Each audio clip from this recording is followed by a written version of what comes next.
کسی جنگل میں سب پرندے مل جل کر رہا کرتے تھے، مگر بہت دور جنگل پار ایک پہاڑ پر چیل رہا کرتا تھا۔ وہ بہت غصے میں تھا۔ اس نے کہا، آج میں بہت غصے میں ہوں، میں نے اتنے دنوں سے پرندوں کا گوشت نہیں کھایا ہے۔ ہاں ماں، تم ٹھیک کہہ رہی ہو، میرا بھی بہت دل کرتا ہے پرندوں کا گوشت کھانے کو، مگر میں کیا کروں، کوئی بھی ہمارے علاقے میں نہیں آتا ہے۔ مجھے نہیں پتا، چاہے کچھ بھی ہو جائے میں نے گوشت کھانا ہے آج۔ تم ٹھیک کہہ رہی ہو کہ ہمارا بہت دل کرتا ہے کہ ہم بھی پرندوں کا گوشت کھائیں، لیکن ہم کیسے کھائیں؟ کوئی بھی پرندہ اب ہماری طرف نہیں آتا، سب کے سب بہت ہی زیادہ چالاک ہو گئے ہیں۔ ماما میں کہتا ہوں کہ ہم جنگل پر حملہ کر دیتے ہیں، ہم جنگل پر حملہ کر دیتے ہیں اور سب کا گوشت کھا لیں۔ نہیں، تم پاگل ہو گئی ہو کیا؟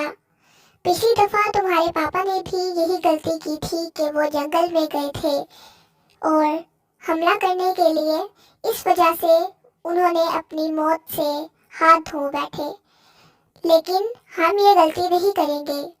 تمہیں پتہ ہے کہ تمہارے پاپا جب حملہ کرنے گئے تھے تو تمام پرندوں نے انہیں پکڑوا دیا تھا اور حکومت کے حوالے کر دیا تھا، اور حکومت نے انہیں موت کی سزا سنا دی تھی، اس وجہ سے ان کی موت ہو گئی۔ اگر پرندے ہمارے علاقے میں آ گئے تو پھر ہم ان کو کھا سکتے ہیں۔ ہاں ماں، تم ٹھیک کہہ رہی ہو، لیکن اب کوئی بھی ہمارے علاقے میں کیوں آنا چاہے گا؟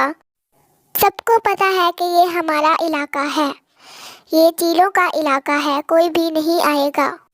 لیکن ماما، کچھ بھی ہو جائے ہمیں کھانا ہی ہوگا گوشت۔ چیل کا بچہ تھوڑی دیر سوچتا ہے، اچانک اس کے دماغ میں ایک ترکیب آتی ہے۔ وہ بولتا ہے، ماما میرے دماغ میں ایک بہت ہی اچھی ترکیب آئی ہے۔ کیا؟ سچ میں؟ مجھے بتاؤ، کون سی ایسی ترکیب ہے جو تمہارے دماغ میں آئی ہے؟ جلدی بتاؤ۔ ماما آپ فوراً جائیں پرندوں کے پاس جنگل میں اور ان سے کہیں کہ میری سالگرہ ہے اور آپ سب نے آنا ہے، میں نے ایک دعوت رکھی ہے۔ سب پرندے جب آ جائیں گے رات کو تو میں ان پر جال بچھا دوں گا، اس طرح ہم انہیں پکڑ لیں گے اور آرام سے کھا جائیں گے، مزے سے۔ واہ میری بیٹی، تو نے بھی کیا ترکیب نکالی ہے!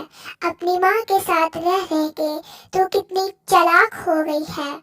ٹھیک ہے، میں ابھی جاتی ہوں، لیکن وہ میری بات نہیں مانیں گے، چالاک ہو گئے۔ ماما آپ کچھ بھی کریں، ان کے پاس جائیں اور ان سے کہیں، اور پھر وہ مان ہی جائیں گے۔ ایک دفعہ وہ ہمارے علاقے میں آ گئے تو ان کا بچنا ناممکن ہے۔ ہاں، تم ٹھیک کہہ رہے ہو، میں چاہتی ہوں اور پوری کوشش کرتی ہوں کہ وہ سب پرندے مان جائیں۔ یہ کہہ کر چیل وہاں سے چلی جاتی ہے جنگل میں پرندوں کے پاس۔ چیل، تم یہاں کیوں آئی ہو؟ ہم تمہیں جان سے مار ڈالیں گے، مہربانی کر کے یہاں سے چلی جاؤ۔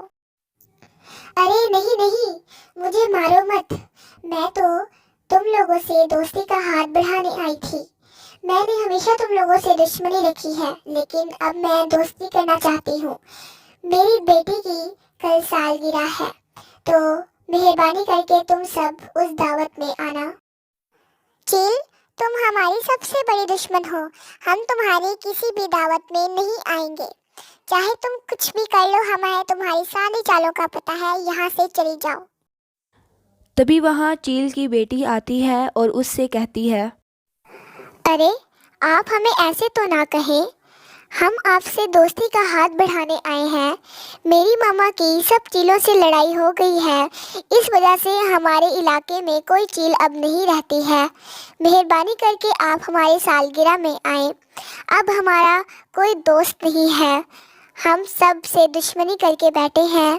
ہم کسی سے دشمنی کرنا نہیں چاہتے تھے، لیکن چیلوں نے کی ہوئی ہے، ہم آپ کو اپنا دوست بنانا چاہتے ہیں، مہربانی کر کے آپ آئیں۔